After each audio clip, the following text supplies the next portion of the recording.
One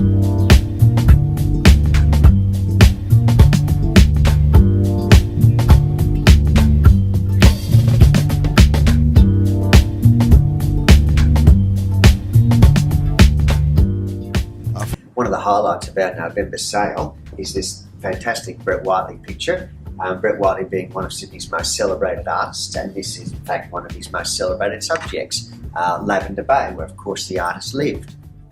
He loved Lavender Bay, and he lived there for quite a few years, through the 70s when he returned from Fiji, and this is a classic example. It has Whiteley's typical use of space where it stretches up to the top of the picture, and in the top of this particular example we have this beautiful passage of Lloyd Rees sort of inspired painting.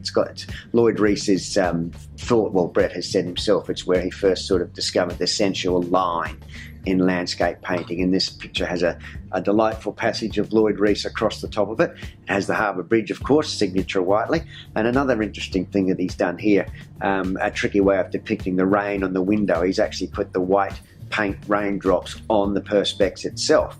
On the inside, and it also throws a shadow which gives the painting a really sort of interesting depth of field. But it's a delightful work, finished in nice warm grey tones, and when I look at these paintings I always get the feeling that they were painted on a Sunday. It just sort of captures that sort of lazy Sunday, rainy Sunday in October.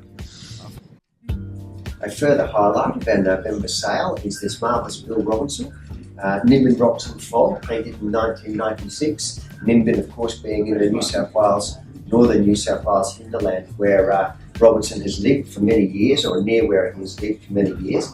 The picture was exhibited in Robinson's retrospective in 2001 at the National Gallery in Canberra, and then at the Queensland Art Gallery.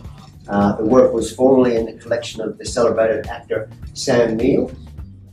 Robinson is known as a very unconventional landscape painter. His depictions of the landscape are sort of topsy-turvy. They're a cubist experience because you're never quite sure which viewpoint the artist is actually focusing on. Having said that, this work is leaning a little back towards the more conventional. It's an artwork where Robinson is going for the atmosphere of the location and the landscape rather than a mere depiction of it. It's only when you look at the top of the work and you notice that the trees and the rocks are dangling from the top edge of the picture that you are sort of jolted back to the realisation of what a marvellous and innovative artist Robinson actually is. While he was in his early farmyard pictures, he would often use water features like waterholes, creeks and dams as a means to reflect the sky in the picture, and this gave him a very simple pictorial device, but a very important one, where he was able to draw the sky down into the lower part of the picture frame. And that was the beginning of Robinson's sort of twisted or unconventional view of the landscape. A major 1952 Lloyd Rees painting here. It was commissioned by the people that owned this property near Orange in New South Wales. It was commissioned in 1952 from the artist. Now the picture is an image of the property painted from the veranda of the homestead. Economy with the brush and with colour here. I mean, this delightful little figure is just basically two little marks.